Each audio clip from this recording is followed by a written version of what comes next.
Good evening mga langga. For today's video, gusto ko lang i-share sa inyo kung anong iniinom ko pag napadami ang kain. Pag adobo talaga ulam mga langga, hindi ko talaga papalagpasin. Mapaparami talaga ang kain ko mga langga. Lalo't matamis-tamis yung sauce niya. Wow! Yung kahit kunting katiting lang dapat walang maiwan doon sa kawali na pinaglulutuan ko. Yung kain na akala mo hindi constipated. Kaya ito, napainom na naman ng Biofiti ang nanay nyo. 2 baso ang tinimpla ko guys dahil gusto rin ng uminom ng mama ko. Buti na lang talaga weekend ngayon guys dahil pwede lang ako makabawas anytime dito sa bahay.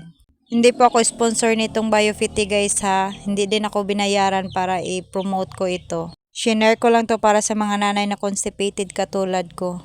And that is for today's video guys. Thank you for watching. God bless us all and keep us all safe. Bye!